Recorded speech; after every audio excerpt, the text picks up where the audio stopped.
ভুলেও কাঁচা আদা খাবেন না। আদা খাওয়ার আগে এই ভিডিওটি দেখুন। আদা একবার এভাবে প্রসেস করে রেখে দিন। শীতে ঠান্ডা লাগার ভয়, সর্দি কাশি কফ আর আপনার ধারের কাছেও আসবে না। এর জন্য আমাদের 250 গ্রামের মতো আদা নিতে হবে। এই আদাগুলোকে পানি দিয়ে পরিষ্কার করতে হবে। যেহেতু আদার ভাজে ভাজে ময়লা মাটি লেগে থাকে, তাই শক্ত কোনো কিছু দিয়ে পরিষ্কার করে নেবেন। এই দেখুন, আমাদের সবগুলো আদাই পরিষ্কার করা হয়ে গেছে। এবার একটি চুলার মধ্যে স্টিলের এমন একটি স্ট্যান্ড বসিয়ে দিব, আর এর উপরে দিয়ে দিব আমাদের পরিষ্কার করা আদাগুলোকে। আমাদের মূলত এগুলোকে পুড়তে হবে। এখানে ডিরেক্ট আগুনে পুড়ে নেওয়াটা জরুরি। সর্দি কাশি হলে আমরা সবাই দ্রুত পরিত্রাণ চাই। এই প্রাকৃতিক উপায়ে ট্রিটমেন্ট করলে খুবই দ্রুত সুস্থ হওয়া যাবে, আর সেই সাথে এর কোনো সাইড ইফেক্টও নেই। এই দেখুন, আদাগুলো কেমন পুড়ে গেছে। এগুলো আরও বেশি পুড়তে হবে, মানে এগুলো একেবারে চুপসে যাবে। হয়ে গেছে, দেখুন কেমন চুপসে গেছে। এগুলো আবারও আমাদের পরিষ্কার করে নিতে হবে। প্রথমে একটি ছুরির সাহায্য নিতে হবে। এই ছুরি দিয়ে এর উপরের কালিগুলোকে তুলতে হবে। আপনি চাইলে চা চামচ দিয়েও এই কাজ করতে পারেন, তবে ছুরি হলে ভালো হয়, দ্রুত করা যায় আর কি। এই দেখুন, আমরা আবারও পানি দিয়ে ধুয়ে পরিষ্কার করে নিব। এই যে আমাদের সবগুলো আদা পরিষ্কার করা হয়ে গেছে। এবার এগুলোকে ছোট ছোট পিস করে কাটতে হবে। আপনারা হয়তো ভাবছেন, যখন আবারও পরিষ্কার করব তাহলে পুড়ে নেওয়ার কারণ কি? আপনারা লক্ষ্য করলে দেখবেন আদার ভিতরটা কেমন নরম হয়েছে। স্লাইসগুলোতে মনোযোগ দিন, তাহলে বুঝতে পারবেন। এবার এই স্লাইসগুলোকে আমাদের ব্লেন্ডার জগের মধ্যে ঢেলে দিতে হবে। আপনি শিলপাটায় অথবা পিষনিতেও পিষে নিতে পারেন। এর মধ্যে আমরা নামমাত্র পানি অ্যাড করব, যাতে ব্লেন্ড হতে সুবিধা হয়। এই দেখুন, আদার একেবারে পেস্ট বানিয়ে ফেলেছি। খুবই সহজ এই কাজটি। একবার করে রেখে দিবেন আর অনেকদিন পর্যন্ত এটা ব্যবহার করবেন।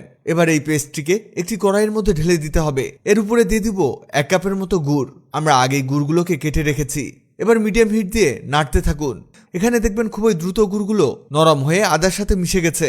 এখানে আপনারা একটু সময় নিয়ে এটাকে রান্না করবেন, কারণ এর পরিমাণ আমাদের একেবারে অর্ধেকের কম করে নিতে হবে। এটা হতে হতে বলে দেই, আগের ভিডিওতে কমেন্ট করেছেন কুমিল্লা থেকে রূপা, ইটালি থেকে মমিন মিয়া, কলকাতা থেকে রুদ্রনীল সজীব, জয়পুরহাট থেকে আলী এরশাদ, পাকিস্তান থেকে নূর মোহাম্মদ। আপনারা যারা কমেন্ট করেছেন আপনাদের ধন্যবাদ। আমাদের এটা ঠিক এমন হবে। দেখুন, দেখেই কেমন জিভে জল চলে আসছে। আচারের মতো হয়েছে। এবার এর উপরে হালকা কিছুটা ঘি দিয়ে দিব।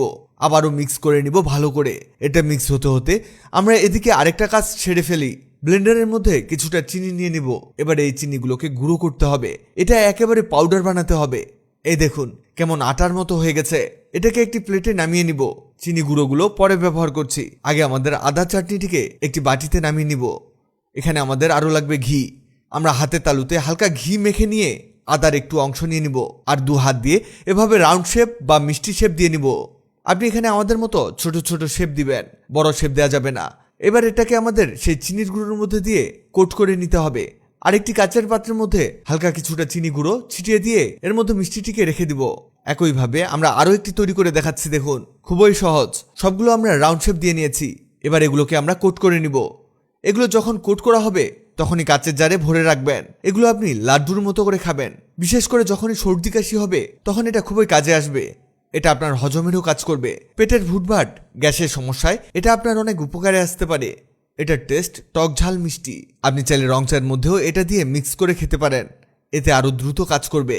ভিডিওটি অনেকের উপকারে আসতে পারে, তাই ভিডিওটিকে শেয়ার করুন। আপনি পৃথিবীর কোন জায়গা থেকে ভিডিওটি দেখছেন কমেন্ট করুন, যাতে পরবর্তী ভিডিওতে আপনাকে ধন্যবাদ জানাতে পারি।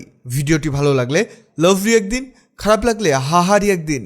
এমন সব তথ্যবহুল ভিডিও পেতে ন্যাচারাল বিউটি হ্যাক্সকে লাইক ও ফলো দিয়ে রাখুন।